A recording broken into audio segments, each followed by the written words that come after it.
estados e estágios de consciência. Na parábola do semeador, o Mestre Jesus aponta os 3 estados de consciência. Um é o estado estéril, em que não adianta plantar sementes. Poderíamos despejar a verdade nesse estado de consciência de agora até o dia do juízo final, e isso não teria mais efeito do que plantar sementes de vegetais ou flores em solo infértil. Depois, ao solo rochoso, na qual as sementes criam raízes por algum tempo, mas o solo não é profundo e puro o suficiente para as plantas florescerem. Eles dão um pequeno fruto, mas depois morrem. Finalmente, existe o solo fértil. Traduzido em termos de estado de consciência, o solo fértil é nossa própria consciência quando ela foi purificada de sua esterilidade e de sua situação de solo rochoso. Nossa consciência individual é o solo. É nessa consciência que estamos derramando a verdade, seja lendo, ouvindo ou estudando. Mas qual é o estado dessa consciência? Até que ponto é pedregosa? Em que grau ela é fértil? Começamos com o reconhecimento de que no início somos estéreis, estéreis da verdade, e, como seres humanos, certamente somos estéreis de amor. O único tipo de amor que conhecemos é o amor pessoal e egoísta. Um tipo nacionalista de amor, amor materno e amor infantil. Mas, à medida que nossa consciência se purifica, começamos a nos perguntar: por que estou fazendo tanto por meu próprio filho e ignorando as necessidades das crianças do outro lado da rua? Por que estou fazendo tanto pelo meu vermelho, branco e azul e ignorando o verde, branco e amarelo? É apenas quando nos tornamos altruístas que a consciência dá a evidência de uma medida maior de preparação espiritual. Na mensagem do Caminho Infinito, há uma abordagem simples, que tem por objetivo a transmutação e purificação de nosso estado de consciência. Se formos humildes o suficiente para reconhecer que, como seres humanos, precisamos trabalhar e praticar esses princípios, isso será benéfico para nós. Trabalhar com o princípio de um poder enriquece a consciência. Existem 3 princípios essenciais para esta purificação de consciência. É o princípio de um poder. Um ser humano é constituído pela crença em 2 poderes: fé em 2 poderes e o medo de 2 poderes. Pessoal, para a gente poder ter uma compreensão mais real e mais profunda desses assuntos que o Joel Goldsmith traz nesse trecho, mais uma vez o mestre Gualberto está aqui conosco. Gratidão pela presença, mestre. Mestre, nesse trecho, o Joel Goldsmith comenta que o ser humano é constituído pela crença em 2 poderes. Sobre esse assunto das crenças, mestre, o mestre pode trazer a sua visão de como podemos investigar a nós mesmos para podermos superar as crenças? Ô Gilson, essas crenças, todas as crenças, são só afirmações mentais. Aquilo que é basicamente parte da mente faz parte dela. Se é parte daquilo que o pensamento constrói, o pensamento ele produz imagens, ele produz quadros, ele sustenta ideias. Tudo isso é parte daquilo que faz parte do pensamento. E, portanto, faz parte da mente.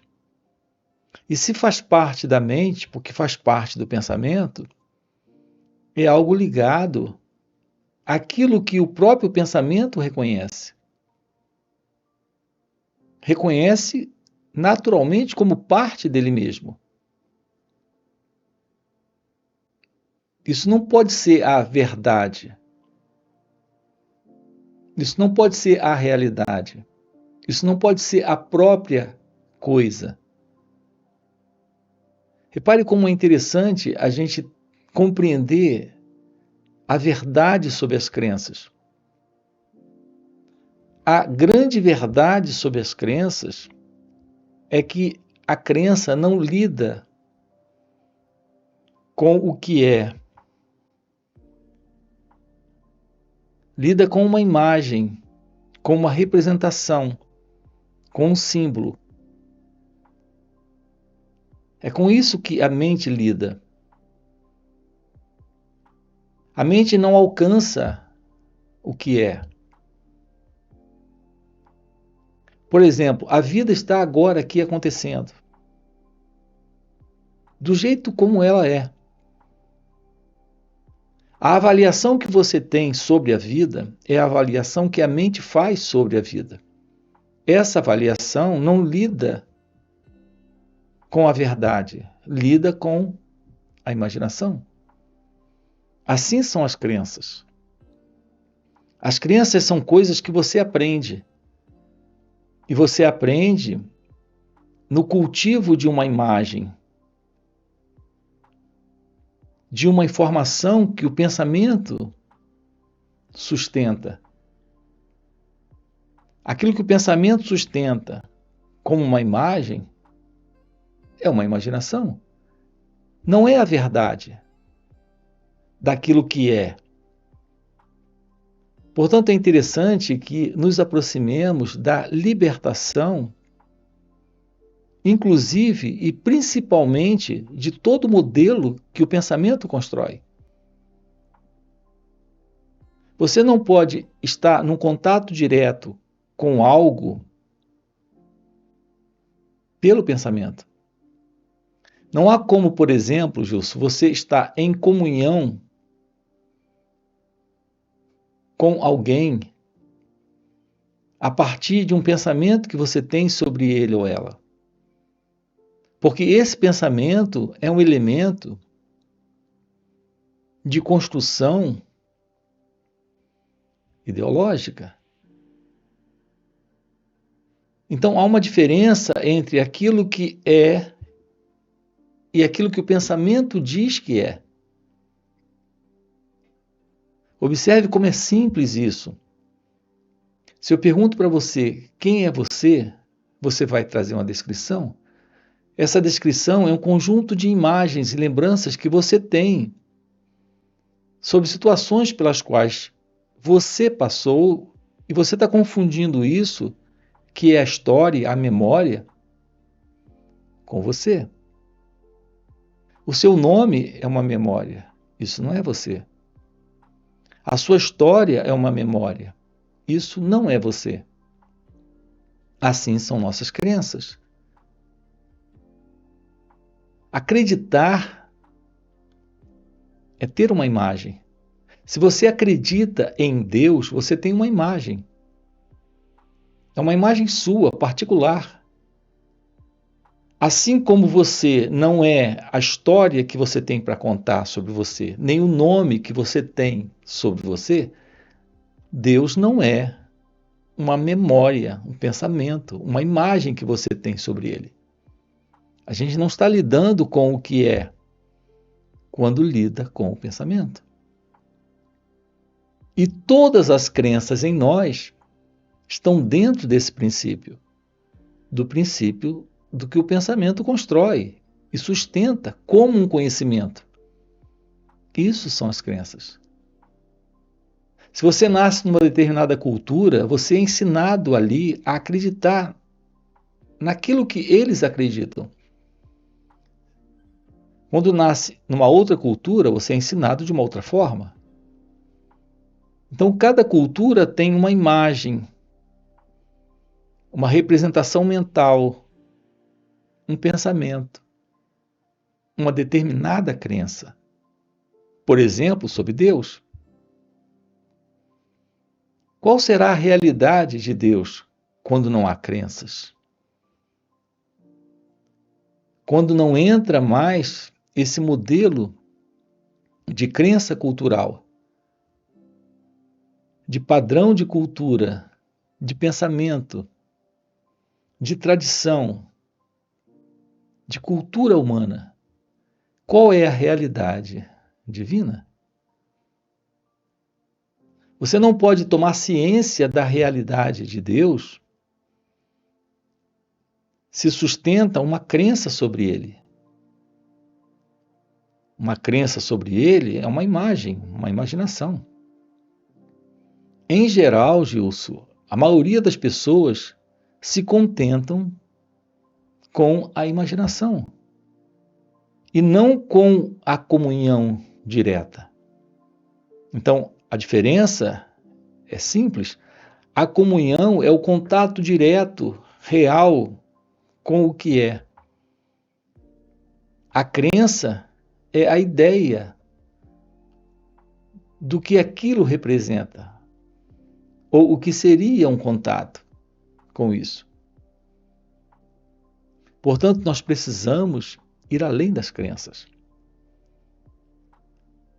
Precisamos ir além da cultura, desse modelo psicológico de cultura humana. Uma vez que esse modelo é o modelo do pensamento. E esse pensamento não lida com a realidade. Assim como a palavra camisa não é a camisa, ou a palavra porta não é a porta, é só uma representação, um símbolo. Mas que quando a gente usa a palavra porta, uma imagem de algum tipo de porta surge. Então, se eu uso aqui a expressão porta ou camisa, você tem uma imagem. E um outro tem uma outra imagem. E uma terceira pessoa tem uma outra imagem. Mas qual será a verdade da porta ou da camisa? Você só toma ciência da verdade se você entrar em contato com aquela coisa. E o contato com aquilo já dispensa a palavra, já dispensa a imagem. Então, livre da crença, livre da imagem, livre da palavra, você está em contato real com a coisa. Você está em contato real com a verdade. É isso que temos que ter ciência. É disso, Gilson, que temos que nos aproximar. De um contato real com aquilo que é. Esse contato real é comunhão. A beleza desse encontro com a verdade é que, quando a verdade está presente, não há mais crenças, não há mais conceitos, não há mais ideias, não há mais símbolos, não há mais palavras. Assim, o contato com a verdade, o contato com Deus é a ausência de alguém com essas representações, com esses símbolos, com essas imagens. A grande verdade desse contato é que o sentido do eu, do ego, com tudo que ele representa, desaparece. Então, de fato, Gilson, a beleza desse encontro põe fim às crenças. Põe fim a essa necessidade egóica, psicológica, pessoal, mental, de imagens, de símbolos, de palavras. Se não vivêssemos com medo de dois poderes, quem se importaria com quem está a bomba? Quem se importaria se é a temperatura da gripe ou da poliomielite? O princípio de um poder é o ensino do Mestre Jesus. É por isso que ele podia dizer ao homem com a mão atrofiada: estende a tua mão. Mateus capítulo 12, versículo 13. É por isso que ele foi capaz de curar o cego, porque só há um poder. Não há poder derrubando ninguém. Abra seus olhos. Não há poder que os mantenha fechados. Um poder foi a maior importância de sua mensagem. Mas não se trata de usar um poder. Mesmo no túmulo de Lázaro, ele não orou a Deus, mas antes disse: Pai, obrigado porque me ouviste. E eu bem sei que sempre me ouves. Mas por causa da multidão que está ao redor, é que assim disse, para que creiam que tu me enviaste. Não temos que orar. Sobre o que há para orar? Só existe uma vida. Tudo o que é necessário é o reconhecimento de que esta é a vida de Deus. E a vida de Deus é imortal e eterna. Não pode morrer. Então, Lázaro, sai para fora. Ele não tinha que orar para isso. Existe apenas uma vida, que é o Espírito, que é imortal, que é eterna.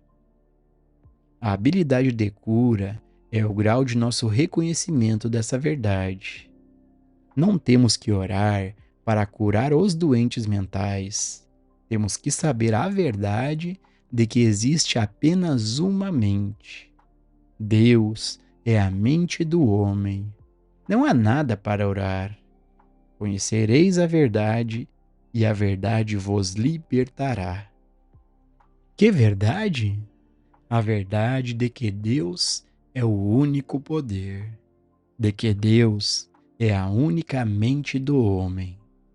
Permanecendo nesse único poder, independente de quão estéril nossa consciência possa ser no início, descobriremos que trabalhar consistentemente com este princípio, refutando toda a aparência de poder que não seja o único, gradualmente purificará e enriquecerá nossa consciência e mudará o aspecto externo da nossa vida.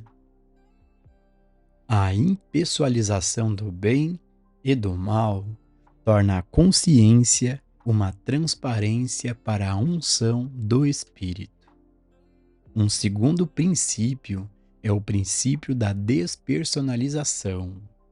Quando podemos despersonificar o bem e o mal, não temos mais cristãos e judeus, ou protestantes e católicos. Não temos mais uma dúzia de religiões hindus diferentes, 2 ou 3 religiões chinesas e meia dúzia de religiões japonesas. Uma vez que aprendemos a despersonalizar, temos Deus como a vida, Deus como a mente e a alma do homem individual. Este é um dos princípios mais importantes para o enriquecimento de nossa consciência. É incrível o que acontece quando começamos a perceber que Deus realmente constitui nosso próprio ser, que somos um em nossa filiação espiritual. Mestre, nesse trecho, o Joel Goldsmith comenta que Deus constitui o nosso ser, que somos um com Deus. Sobre esse assunto da unidade, o mestre pode trazer a sua visão sobre o assunto? Pois é, Gilson, mais uma vez estamos diante de palavras.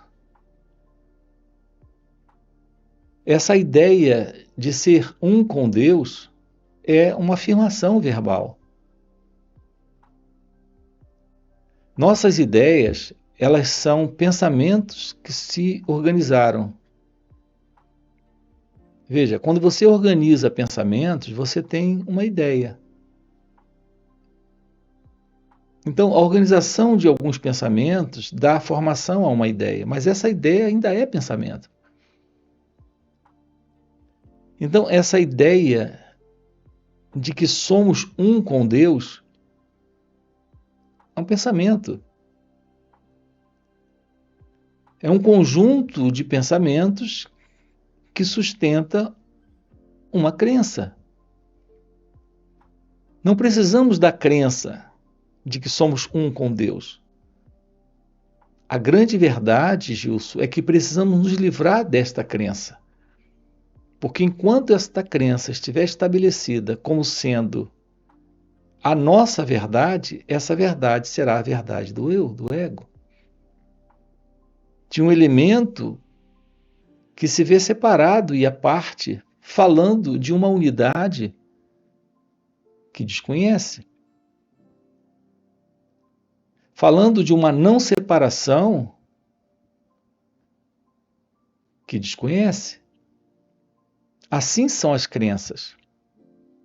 Quando alguém diz eu acredito, ela está dizendo eu penso sobre isso, eu imagino isso, eu aceito isso como verdade. Mas quem é esse elemento nessa aceitação? Quem é esse que imagina? Quem é esse que aceita? Veja, isso tudo está dentro do jogo do próprio pensamento. Esse jogo de pensamentos dá formação a essa ideia. E essa ideia se estabelece dentro desse elemento que é o eu, o ego. O próprio pensador sobre isso se mantendo separado. Então, esse assunto, quando você diz, nos fale sobre isso, esse assunto da unidade não é um assunto passivo de ser colocado em palavras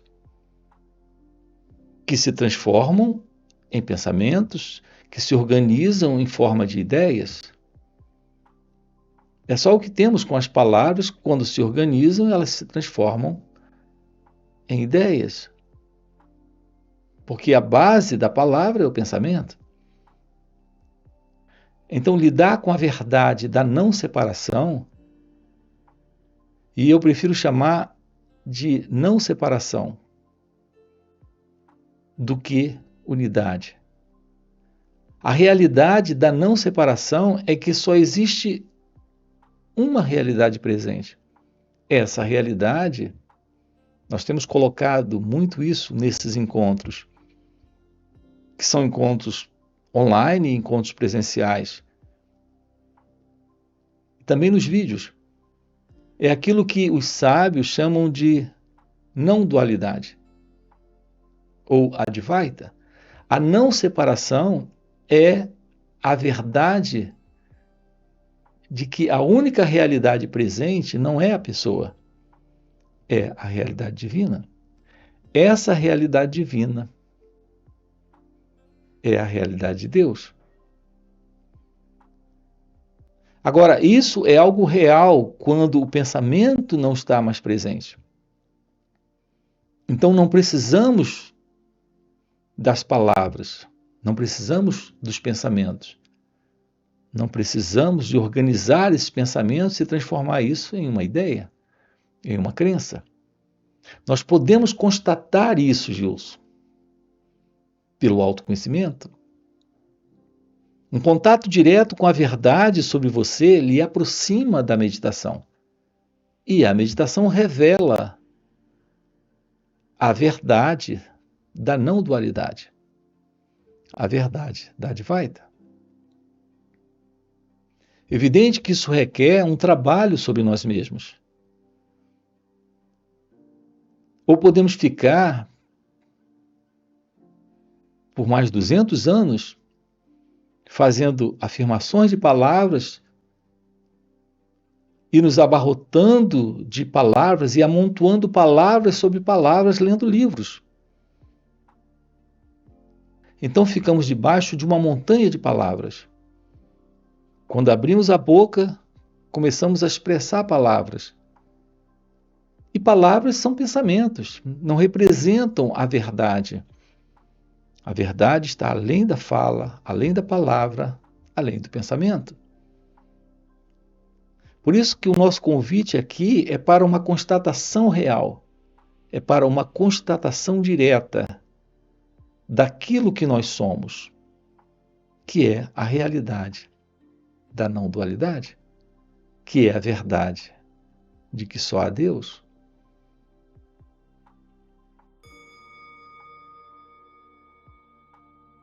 E isso não significa que escondemos nossas cabeças no chão e acreditamos que todos no mundo estão manifestando sua identidade espiritual. Não. Se todos estivessem, não precisaríamos de ensinamentos religiosos de qualquer natureza. Tenho certeza de que no céu não existem ensinamentos religiosos. Não há necessidade nenhuma. Assim como não há necessidade entre os estudantes do caminho infinito de uma religião ou igreja. Eles têm a verdade dentro de suas consciências. O ensino é apenas com o propósito de despertá-los para a verdade.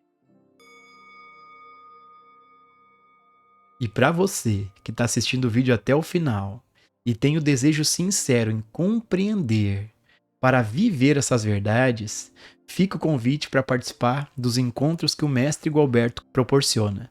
São encontros no formato online, presenciais e também retiros de vários dias. Nesses encontros, o Mestre Gualberto, além de responder às nossas perguntas, ele, por já viver nesse estado desperto de consciência, compartilha uma presença, uma energia, uma graça, um silêncio, que é um facilitador incrível para a gente poder investigar as nossas crenças, para a gente poder investigar e descobrir quem de fato somos. Então fica o convite. No primeiro comentário fixado tem um link do WhatsApp para poder participar desses encontros.